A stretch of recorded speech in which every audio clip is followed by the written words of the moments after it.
उत्तर भारत के एक गांव शिवपुर में रामस्वरूप नामक किसान अपने परिवार के साथ रहता था। वह जमींदार तो नहीं था, पर मेहनत करके अपने 2 बीघे खेतों से घर का खर्च निकाल लेता। उसके परिवार में पत्नी सीता, गृहस्थिन, धार्मिक और धैर्यवान, बड़ा बेटा मोहन, कर्तव्यनिष्ठ मगर थोड़े कठोर स्वभाव का, बेटा सोहन, चंचल पर मेहनत से जी चुराने वाला। गांव वाले अक्सर कहते, रामस्वरूप का घर गांव का आदर्श है। वहां मां बाप और बेटे एक साथ रहते हैं, एक साथ खाते पीते हैं। घर मिट्टी और ईंट का बना था। सामने आंगन में तुलसी का चौरा था, जहां रोज दीपक जलता। पीछे की ओर खेत फैले थे। सुबह होते ही रामस्वरूप और बेटे हल लेकर खेतों की ओर जाते। सीता घर संभालती और गाय भैंस का दूध निकालती। शाम को सब आंगन में बैठकर भोजन करते। उस समय की हंसी खुशी देखकर लगता था जैसे घर सचमुच एक मंदिर है। समय बीतने के साथ दोनों बेटे जवान हो गए। गांव की परंपरा के अनुसार सबसे पहले बड़े बेटे मोहन की शादी की गई। गांव से ही पास के कस्बे में एक लड़की देखी गई, सावित्री। वह सुंदर तो थी ही, साथ ही संस्कारी, मेहनती और सेवा भाव से भरी हुई। उसके पिता ने बचपन से उसे यही सिखाया था, बेटी, ससुराल को अपना घर मानना, वहां मां बाप का मान करना, पति का साथ निभाना और परिवार को जोड़कर रखना। शादी का दिन आया। गांव भर में बारात निकली। ढोल नगाड़ों की गूंज के बीच मोहन ने 7 फेरे लिए और सावित्री रामस्वरूप के घर की बहू बनकर आई। सीता ने दहलीज पर आरती उतारी और कहा, बेटी, तू बहू नहीं, मेरी बेटी है। सावित्री ने आंसुओं से भरे स्वर में कहा, मां जी, अगर आप मुझे बेटी कहेंगी तो मैं आपको मां बनकर सेवा करूंगी। उस क्षण से ही घर में जैसे नई ऊर्जा भर गई। सावित्री सुबह सबसे पहले उठती, आंगन लीपती, तुलसी पर जल चढ़ाती और पूरे घर को सजा देती। ससुर के लिए पानी, सास के लिए पूजा की तैयारी, पति और देवर के लिए भोजन, सब उसकी दिनचर्या का हिस्सा था। वह खेतों में भी मदद करती, धूप में पानी पिलाना, बीज बोने में हाथ बंटाना, जानवरों की देखभाल करना, कोई काम उसके लिए छोटा नहीं था। गांव की महिलाएं उसकी तारीफ करती। रामस्वरूप का घर भाग्यशाली है, ऐसी बहू तो भगवान की देन होती है। सीता बहू को देखकर गदगद हो जाती। वह अक्सर कहती, बेटी, तूने घर को संभाल लिया, अब मुझे किसी बात की चिंता नहीं। रामस्वरूप भी मन ही मन सोचते, सचमुच बहू परिवार की डोर होती है। जो घर को जोड़कर रखे वही घर की असली धरोहर है। समय धीरे धीरे बीत रहा था कि अचानक गांव में अकाल पड़ गया। बारिश नहीं हुई, फसलें सूख गईं, खेतों से अनाज नहीं निकला। रामस्वरूप ने चिंता में कहा, अब घर कैसे चलेगा? खाने पीने का संकट तो होगा ही, शादी ब्याह और त्योहार कैसे निभेंगे? मोहन बोला, पिताजी, अब हमें कुछ नया करना होगा। मेहनत का बोझ मुझ पर बढ़ता जा रहा है। सोहन को भी जिम्मेदारी समझनी होगी। सोहन चुप रहा। उसे काम में मेहनत उतनी पसंद नहीं थी। धीरे धीरे मोहन को लगने लगा कि घर का बोझ वह अकेले उठा रहा है। एक दिन उसने सोहन से कहा, तुम काम में हाथ क्यों नहीं बंटाते? खेत खलिहान सब मेरे भरोसे छोड़ दिए हैं। सोहन ने नाराज होकर कहा, मैं भी काम करता हूं, तुम ही मुझे निकम्मा कहते रहते हो। अगर इतना ही बुरा लगता है तो अलग हो जाओ। यह सुनकर सावित्री का दिल कांप उठा। उसने दोनों को शांत किया, लेकिन मन में भय बैठ गया, कहीं परिवार में दरार न पड़ जाए। गांव में कुछ लोग ऐसे थे जिन्हें दूसरों का सुख नहीं भाता। वे मोहन को उकसाने लगे, देखो, तुम्हारी मेहनत का फल सोहन खा रहा है, क्यों उसका बोझ उठाते हो? अलग हो जाओ, अपना हिस्सा मांग लो। ये बातें धीरे धीरे मोहन के मन में उतरने लगी। रात को जब सब सो जाते तो सावित्री भगवान से प्रार्थना करती, हे प्रभु, इस घर को टूटने मत देना।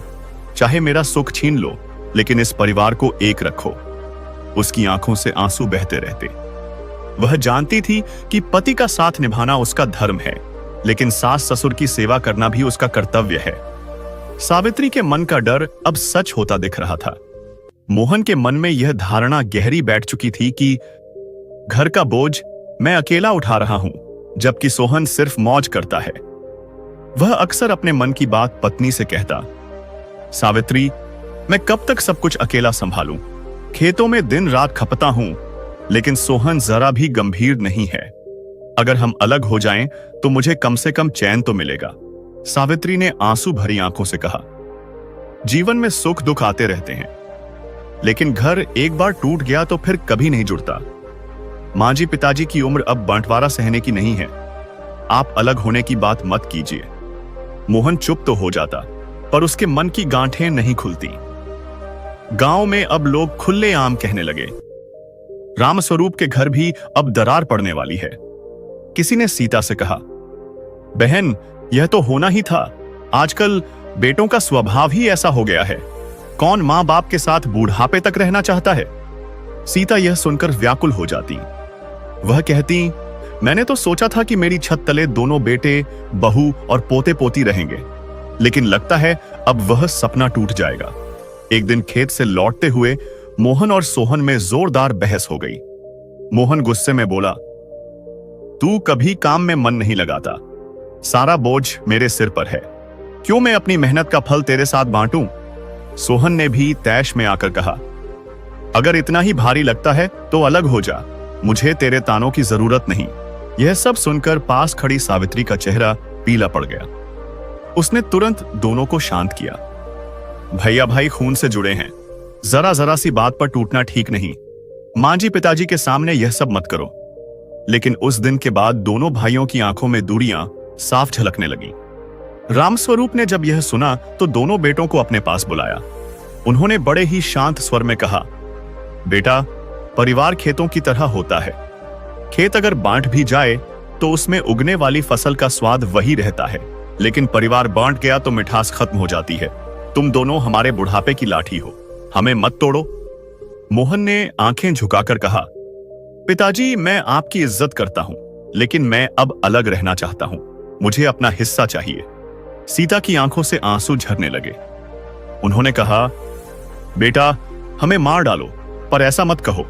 मां बाप की आंखों के सामने घर टूटे, इससे बड़ा दुख कोई नहीं। परंतु मोहन का मन कठोर हो चुका था। उस रात सावित्री नींद नहीं ले पाई। वह आंगन में तुलसी के पास बैठी रही और भगवान से प्रार्थना करती रही, हे प्रभु, मुझे ऐसा उपाय बताइए जिससे यह परिवार टूटने से बच जाए। अगर घर टूट गया तो मां जी, पिताजी का जीवन अधूरा हो जाएगा। वह सोच रही थी, पति का साथ देना मेरा कर्तव्य है, लेकिन मां बाप की सेवा भी मेरा धर्म है। अगर मैं पति का साथ दूं तो मां जी, पिताजी का दिल टूटेगा। अगर उनका साथ दूं तो पति नाराज हो जाएगा। मैं किसका पक्ष लूं? कुछ ही दिनों बाद मोहन ने साफ शब्दों में पिता से कहा, पिताजी, अब मैं यह बोझ नहीं सह सकता। कृपया घर और खेतों का बंटवारा कर दीजिए। मैं अलग रहना चाहता हूं। रामस्वरूप पर जैसे वज्रपात हुआ। उन्होंने भारी मन से कहा, ठीक है बेटा, अगर यही तेरी इच्छा है तो कल गांव के पंच बुला लेंगे। अगले दिन गांव के पंच आए। सबकी मौजूदगी में खेत, जानवर, घर का हिस्सा सब 2 भागों में बांट दिए गए। जब सावित्री ने यह दृश्य देखा तो उसकी आंखें नम हो गईं। वह मन ही मन बोली, जिस घर को मैंने इतने प्रेम से संवारा, आज उसी को बांटते हुए देख रही हूं। यह कैसा भाग्य है। मोहन और सावित्री अब गांव के दूसरे छोर पर बने छोटे मकान में रहने लगे। शुरू शुरू में मोहन को लगा कि अब सुकून है, पर सावित्री का मन बार बार अपने सास ससुर की ओर खिंचता।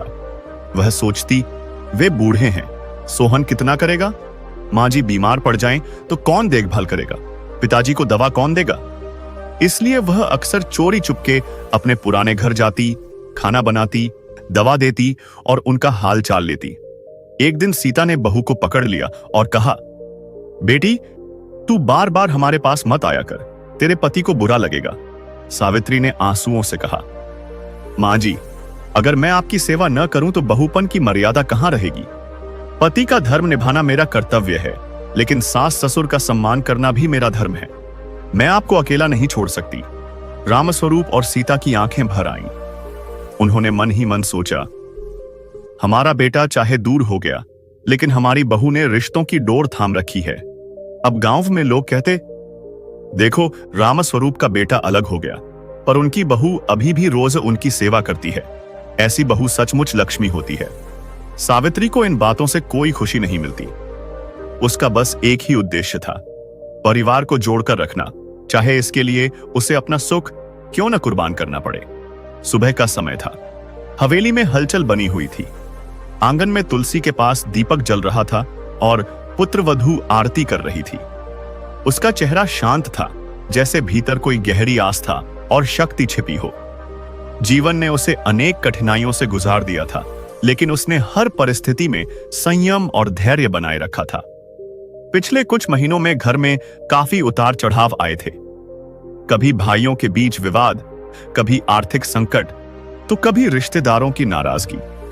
लेकिन पुत्रवधू ने हर बार अपने व्यवहार, प्रेम और बुद्धिमानी से माहौल को संभाला। वह जानती थी कि घर की शांति तभी बनी रह सकती है जब हर सदस्य को सम्मान और स्नेह मिले। एक दिन की बात है, गांव में एक बड़ी समस्या खड़ी हो गई। खेतों में अचानक कीट लग गए थे, जिससे फसल बर्बाद होने का खतरा था। पूरा परिवार चिंता में डूबा था।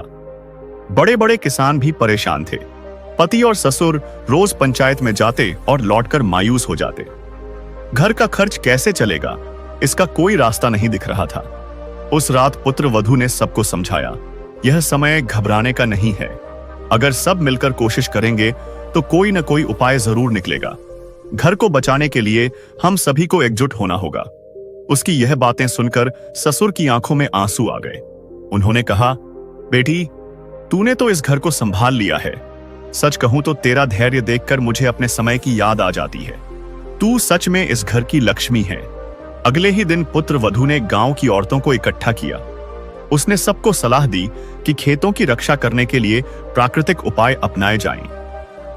उसने अपने मायके से सीखे हुए पारंपरिक नुस्खे बताए। नीम की पत्तियों और गोमूत्र से दवा तैयार करना, खेतों में पुतले लगाना और रात को अलाव जलाना। गांव की औरतें पहले हिचकिचाईं, परंतु पुत्रवधू के आत्मविश्वास ने उन्हें प्रेरित किया। धीरे धीरे सबने मिलकर मेहनत की और कुछ ही दिनों में फसल बचने लगी। पूरा गांव हैरान था कि एक औरत की समझदारी ने उन्हें बर्बादी से बचा लिया। अब घर का माहौल भी बदलने लगा। जो सदस्य पहले पुत्रवधू से नाराज रहते थे, वे अब उसके गुणों की तारीफ करने लगे। देवर ननद तक उसकी इज्जत करने लगे। पड़ोस की महिलाएं कहती, ऐसी बहू अगर घर में हो तो घर स्वर्ग बन जाता है। पति भी गर्व से सबके सामने कहते, मेरी पत्नी ही इस परिवार की असली ताकत है। कुछ महीनों बाद एक और बड़ी परीक्षा आई। ससुर बीमार पड़ गए। इलाज के लिए बहुत पैसे चाहिए थे, लेकिन परिवार की हालत खराब थी। पति परेशान था कि कहां से पैसे लाए। तभी पुत्रवधू ने अपने मायके से मिला कीमती गहना निकालकर पति के हाथ में रख दिया और बोली, ये गहने मेरे लिए आभूषण हैं, लेकिन आपके पिताजी की जान सबसे बड़ी दौलत है। इन्हें बेचकर इलाज कराइए। पति ने भावुक होकर कहा, तुम्हारा यह त्याग मैं कभी नहीं भूल पाऊंगा। गहनों से मिले पैसों से ससुर का इलाज हुआ और कुछ ही महीनों में वे स्वस्थ हो गए। पूरे परिवार ने पुत्रवधू को आशीर्वाद दिया। समय के साथ पुत्रवधू पूरे गांव की मिसाल बन गई। लोग कहते, देखो, यह है असली पुत्रवधू, जिसने अपने घर को संकट से बचाया और रिश्तों को जोड़कर रखा। गांव की पंचायत में उसे सम्मानित किया गया। ससुर ने गर्व से कहा, आज से यह बहू नहीं, मेरी बेटी है। इसने हमारे घर को नया जीवन दिया है। धीरे धीरे परिवार की स्थिति सुधर गई। फसल अच्छी हुई, व्यापार बढ़ा और घर में खुशियां लौट आईं। पुत्रवधू का नाम दूर दूर तक फैल गया।